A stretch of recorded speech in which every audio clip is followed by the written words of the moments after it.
नमस्कार, euridmedia.com पर आपका स्वागत है। मैं हूँ राजेंद्र द्विवेदी। प्रधानमंत्री नरेंद्र मोदी के आज 9 जून को 11 वर्ष पूरे हो गए और तीसरे कार्यकाल में प्रधानमंत्री नरेंद्र मोदी कार्य कर रहे हैं।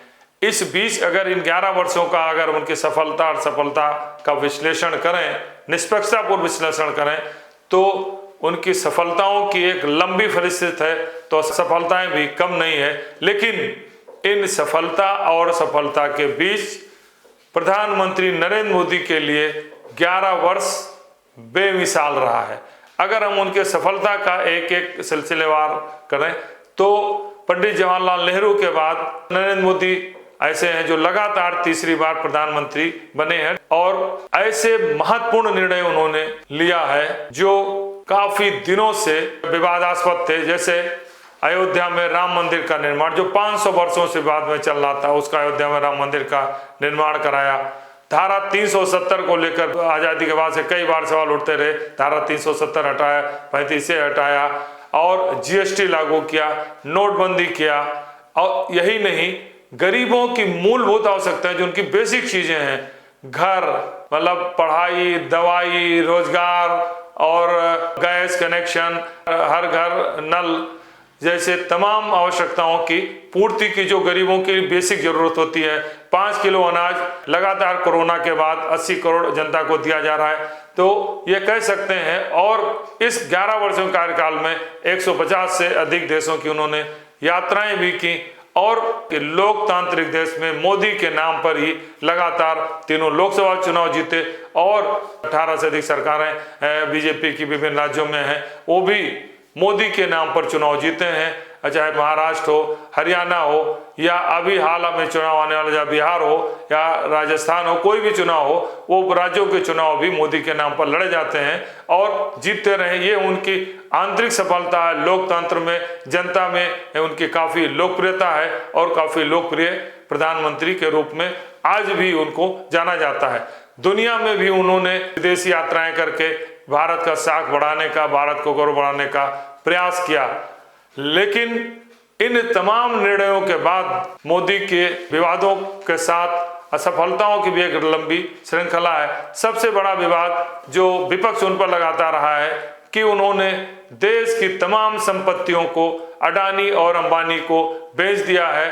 अडानी के तमाम, चाहे एयरपोर्ट हो, रेलवे हो और जितनी भी संस्थाएं हैं, एचएल हो, बीएचएल हो और भेल हो, जितने भी हैं, पावर सेक्टर हो, इंफ्रास्ट्रक्चर हो, सब अडानी और अंबानी को दे दिया, सस्ते रेट पर दिया। अडानी, मोदी भाई भाई, ये तमाम नारे विपक्ष लगाता रहा। खास करके राहुल गांधी इस पर ज्यादा आक्रामक होते रहे और इसके अलावा बहुत सारे आरोप भी उन पर लगाए जाते रहे कि चुनाव में उन्होंने अपने हिसाब से एजेंसियों का दुरुपयोग किया।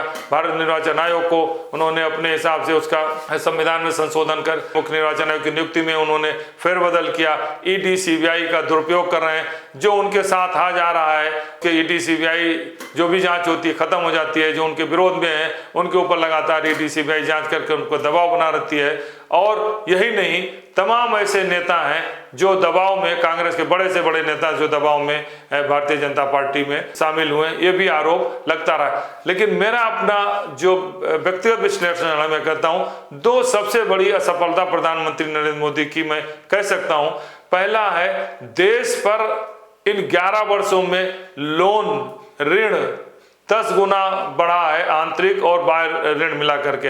अगर हम सोचें तो 1995 हमारे पास 16.6 लाख करोड़ आंतरिक कर्जा था, 8.22 लाख करोड़ विदेशी, मतलब 24.82 लाख करोड़ कर्जा हमारे पास 1995 में था।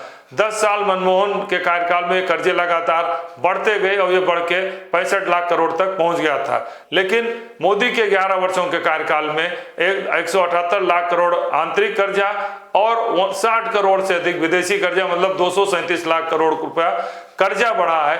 एक कर्जे में सबसे इंपॉर्टेंट है, किसी भी डेवलपमेंट कंट्री के लिए कर्जा महत्वपूर्ण होता है। कर्जा लेकर घी नहीं पिया जाए, कर्जे को प्रोडक्शन यूनिट लगाए जिससे उसे प्रॉफिट हो, लेकिन ऐसा नहीं हुआ है। इन कर्जों का उचित माध्यम उपयोग करना चाहिए अपने आयात को कम करने के लिए, वैसा संभव नहीं हो पाया है। और दूसरा है, जो आयात बढ़ा है, जो देश का सबसे बड़ा दुश्मन है चीन, चीन से हमारे आयात 10 गुना बढ़े हैं। जो 2005 में जब 2004 में अटल बिहारी वाजपेयी सरकार छोड़ी और मनमोहन सिंह आए, तो अटल बिहारी वाजपेयी के स्वदेशी मूवमेंट को अधिक ध्यान देने के कारण हम 2005 में जब मनमोहन सरकार 1 साल के बाद, वो मनमोहन सिंह की उपलब्धि नहीं, अटल बिहारी वाजपेयी की उपलब्धि थी कि 1 लाख करोड़ हम चीन से लाभ में थे।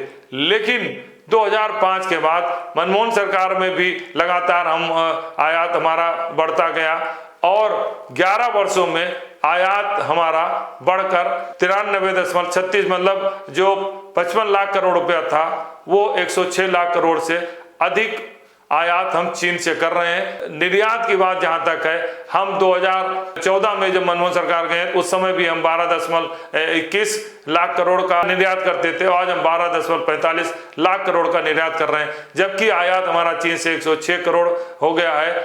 और कुल व्यापार का जो होता है 118 करोड़ में, उसमें हमारा हिंदुस्तान का चीन से व्यापार घाटा 93.66 लाख करोड़ हो गया।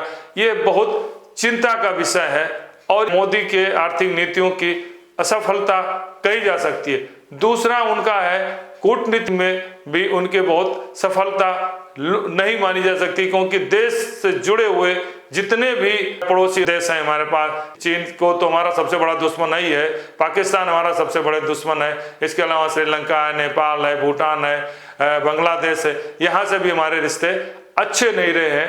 कूटनीतिक रूप से हम बहुत ज्यादा सफल नहीं है और इसका ताजा उदाहरण है जब 22 अप्रैल को पहलगांव में हमारे 26 लोगों की नृशंस हत्या की गई। उसके जवाब तो मोदी ने बहुत कड़े से दिया, जो इनकी सफलता में कह सकता है।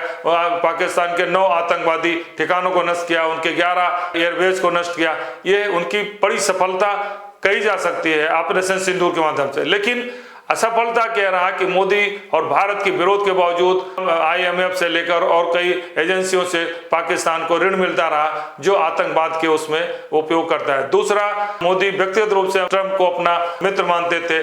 ट्रंप ने जब से बने हैं 6 महीने के अंदर लगातार भारत को शर्मिंदा किया है। अगर पहलगांव की घटना को लेके, ऑपरेशन सिंदूर को लेके, तो जो करीब 12 से 14 बार ट्रंप बार बार कह चुके हैं कि उन्होंने हिंदुस्तान और पाकिस्तान पर दबाव डाल करके युद्ध को रुकवाया है, युद्ध विराम कराया है, क्रेडिट लेना चाहते हैं, जबकि ऐसा नहीं है। लेकिन इस पर भी खुलकर प्रधानमंत्री नरेंद्र मोदी नहीं बोल रहे हैं, ये भी उनकी असफलता की श्रेणी में। हालांकि दूसरे लोग इसका जवाब दे रहे हैं, लेकिन जिस तरह के ट्रंप बोल रहा है उसका जवाब मोदी को देना चाहिए। देश की 140 करोड़ जनता ये उम्मीद करती है, तो ये भी उनकी सफलता की श्रेणी में कहा सकता है। अब हम ये कह सकते हैं कि तीसरी बार जब प्रधानमंत्री 9 जून 2024 को शपथ ग्रहण लिया, तो 2014 और 2019 की तरह उन्हें पूर्ण बहुमत नहीं मिला। 240 की संख्या पर मोदी रुक गए थे।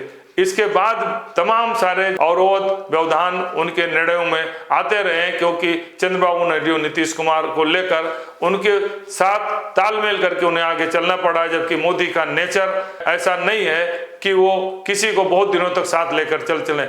और इन तमाम असफलताओं का हम कुछ और बिंदुओं को कहें जो असफलता के रूप में कह सकते हैं, उसमें बेरोजगारी दर 45 वर्षों में सर्वाधिक अधिक बढ़ी है। किसान आंदोलन एक ऐसा आंदोलन था जिसमें 900-800 से अधिक लोग मरे।